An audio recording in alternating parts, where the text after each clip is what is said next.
I've heard of it, but I'm not really aware of what it entails. My name is Linda Chaplin.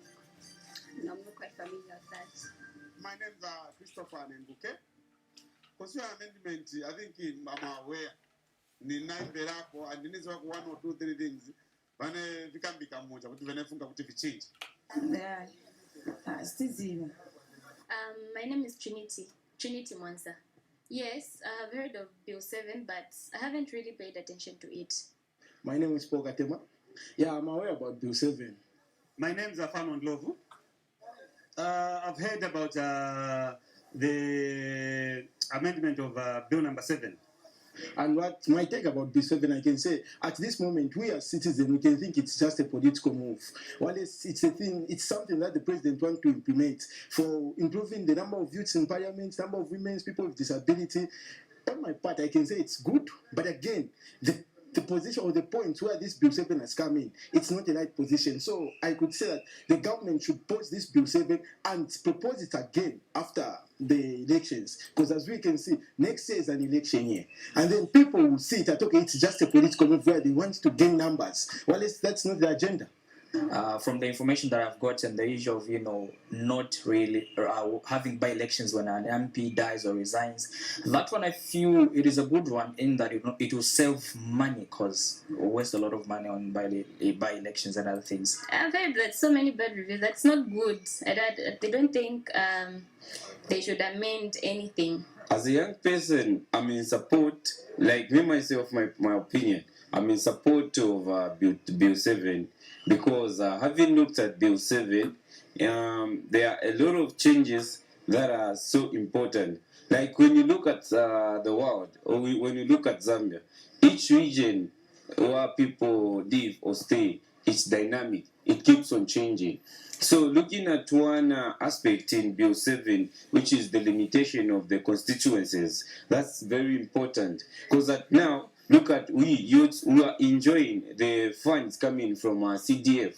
Like me myself, I've got relatives, like direct relatives, I've got friends who've enrolled in different courses through CDF. But look at the funds which have been allocated to these constituencies. Some constituencies have been unfortunate. Why? Because they are so large. Thereby, when funds have been allocated, it's not like there is no equality with those constituencies which are small. Look at Kanyama constituency. It's so big, such that even if funds were allocated to Kanyama constituents and other constituents, the benefit of youths, the benefits of the age, and the benefit of all the members of the constituents won't be equal. Yeah, actually, Kurifuti Yama youth, because me, I'm just 34, and I'm 35 here. So my youth now was my youth at least was a representation in parliament, which is good for the youth. Also, now that was mine, participate in parliament, making parliament. I think that will be the benefit. In fact, the benefit in our constituency of Juba, even the development is our neck.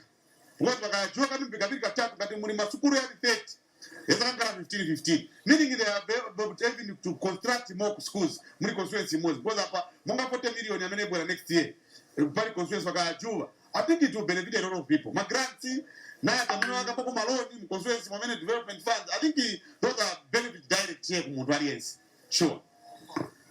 There will be a lot of benefits in delimitation. There will be a fair share of the cake, of the money. Let's look at Lusaka Central. We are here in Kulima Tower in Lusaka Central. When you go as far as Bowling, it's still Lusaka Central. So let's assume it was cut into two.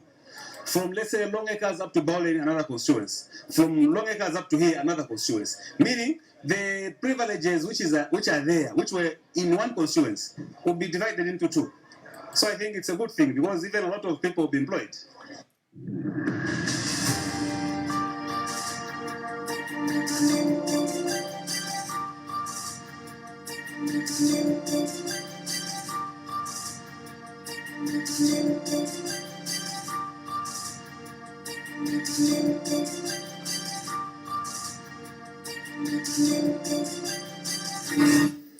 Discussing citizens, viewers, and listeners, those are views that we collected from the streets of Lusaka for Zambians to add their voice to this important national discourse. Allow me now to get straight into the debate, and I will start with you, State Counsel Mlambo Haimbe. Now, the initial attempt to amend the Constitution when the Bill number 7 was put on the floor of Parliament in March this year by Minister of Justice Princess Kasune, we were told it lacked sufficient public consultation, leading to government rather to defer the bill.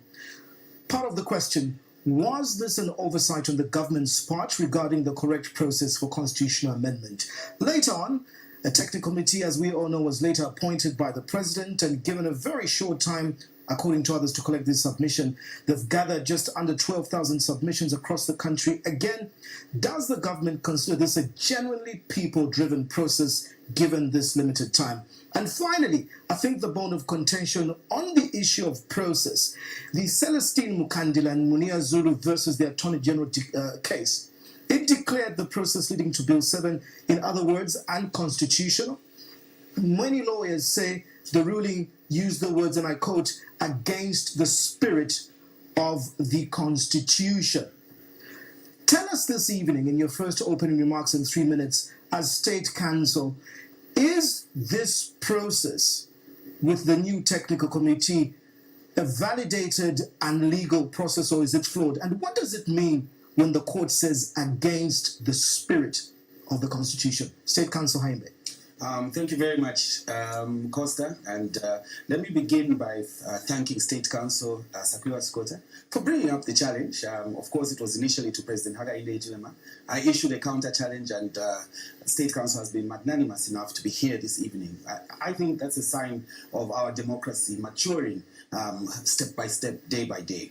So thank you very much, State Counsel. Of course, to Diamond Media for being also responding, being a good citizen by responding to this particular national event. Thank you. And for the others who are syndicated, we do not take this for granted. It's an important platform for us as Zambians.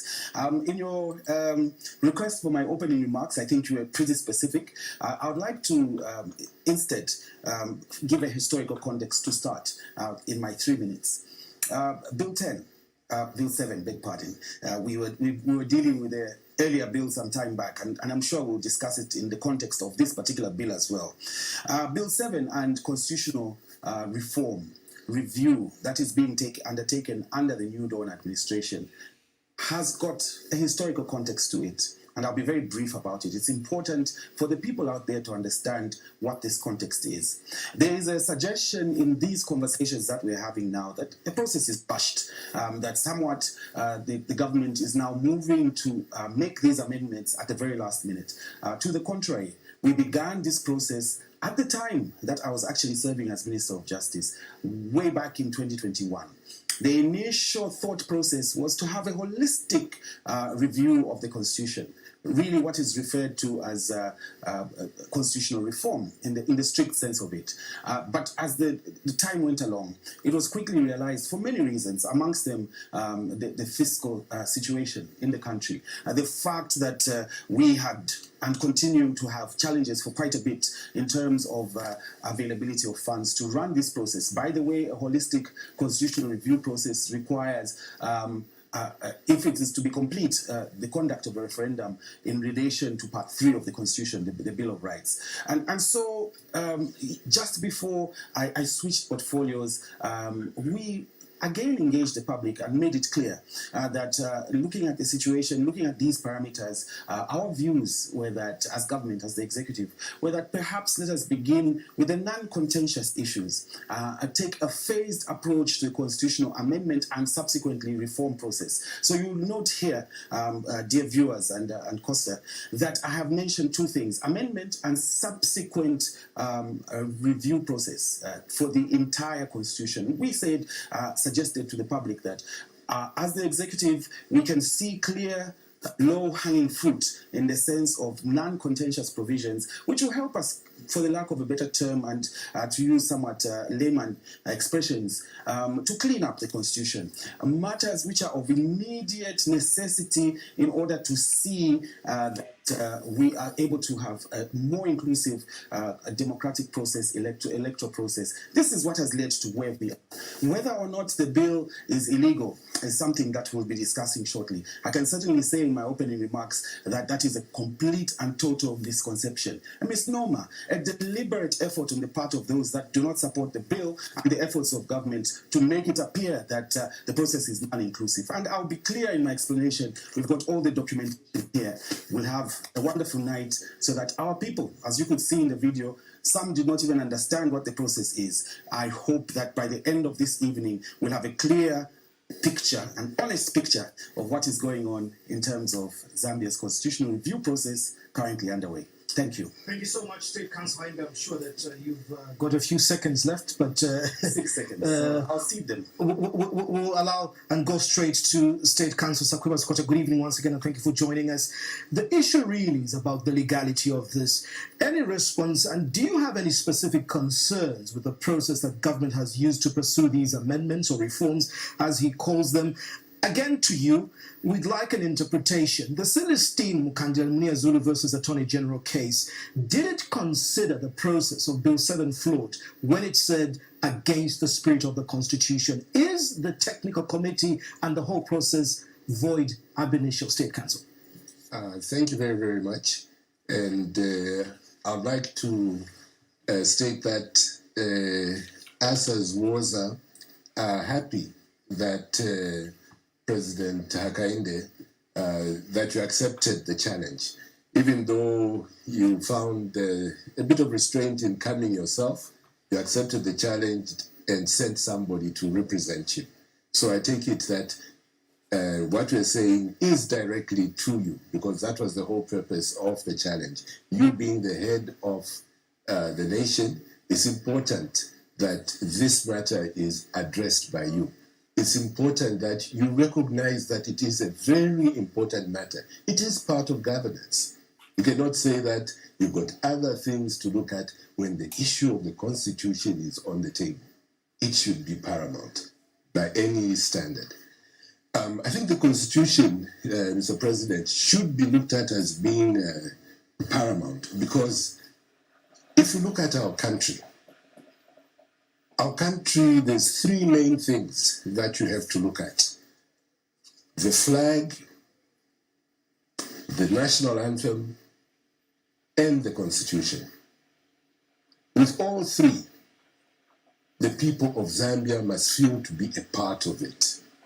Otherwise, the essence of those falls away. Everybody should feel they're part of the flag. Everybody should feel the heartbeat of the national anthem. Everybody should feel protected and that they own the Constitution. So the flag is like the face